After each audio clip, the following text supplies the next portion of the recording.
So when thinking about this impending conflict with Iran, there's a lot of things that we have to be worried about. One that is fairly unique to it being Donald Trump is fears that this conflict is not just disastrous in a military sense, but also that there could be massive economic conflicts of interest having to do with it. And they come in two different forms. So we're gonna jump back to an article from the Daily Beast over the weekend to talk about the lead up to this strike, how that was done, and the potential corruption that it represents. In the 5 days prior to launching a strike that killed Iran's most important military leader, Donald Trump roamed the halls of Mar-a-Lago, they write, his private resort in Florida, and started dropping hints to close associates and club-goers that something huge was coming.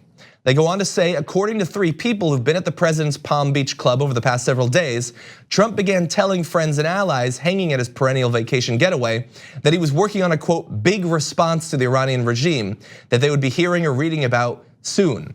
He kept saying, "You'll see," one of the sources recalled, describing a conversation with Trump days before Thursday's strike. And here's the big issue with that.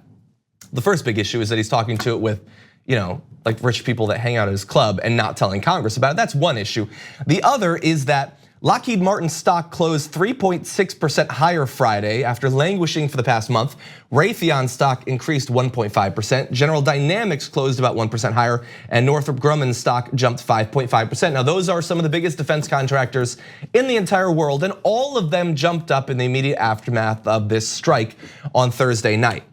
And we cannot rule out the possibility that wealthy friends of Donald Trump, people who donate to him, people who hang out at his club and pay the super high membership fee, might have had the opportunity to invest in these and other stocks, knowing that something big was about to happen in regards to Iran. I want to take it back to the warning, the Mar-a-Lago warning. I think that the fact that this is not alarming to anyone, and alarming in the sense that even though this is outrageous, it's normal because this is our new normal as a country.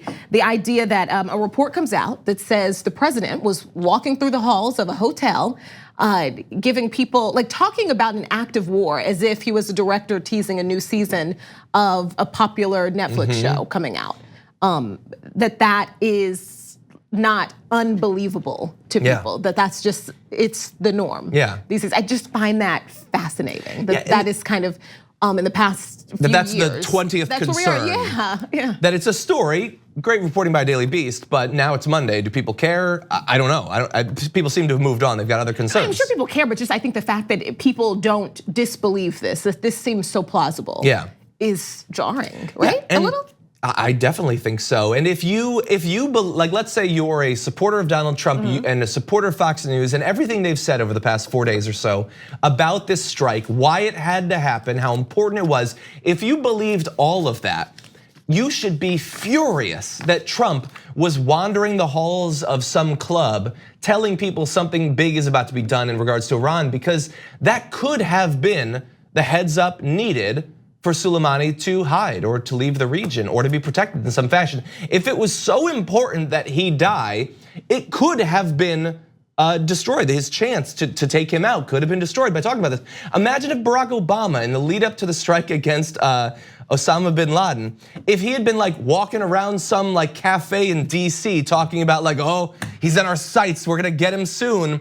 Like, think about how casual he's talking about something that you believe you take very seriously. And that's the point, I think, whether you are in support of this or not, we should all be able to agree that an act of war should be taken a little bit more seriously than what we're seeing right here. Exactly. And so look, back to the stock thing. I get that of all of the bad things that are done in the run up to war, worrying that people are effectively like gaming the stock market is pretty far down there. But it's Donald Trump, and so we can't write off the possibility that he himself might have done it, let alone would have helped others. I mean, like Northrop Grumman, their stock jumping 5.5%. Someone could have made millions of dollars over the course of 24 hours by investing in that. And by the way, I checked a couple of these. This wasn't some momentary blip where they jumped up and came back down. They have now leveled off at a higher level. And for Lockheed Martin in particular, it's higher than it's been for a very long time. Yes, it's been trending up because with Donald Trump as president, the chance that we were gonna have some sort of military action was a lot higher, but it has jumped up again. It is reaching new highs. That is a huge problem. Right. But there is one other, and that was raised on Twitter by Representative Ilhan Omar. She said Trump needs to immediately divest from his businesses and comply with the emoluments clause. Iran could threaten Trump hotels worldwide, and he could provoke war over the loss of revenue from skittish guests. His business interests should not be driving military decisions. Now, with virtually any other politician, I would say that's ridiculous. It's conspiracy theorizing. No one would actually care so much about some like hotel revenue that they would change America's foreign policy as a result of it. But do you really believe that Trump wouldn't do that? He's got hotels all over the world. If some terroristic threat was made against it and he lost revenue, you don't think that he would sit and fume over that he wouldn't change his plans based on that? It's just another reason that he should have been forced. Not he should have done it, because he was never gonna just do it. He should have been forced to divest 100% from his businesses in the lead up to him becoming president. And this is another thing, another way that we are going to suffer because that was not required. Yes, we are going to suffer because this man is president. Yes. Everything else just kind of falls under that umbrella. Yes.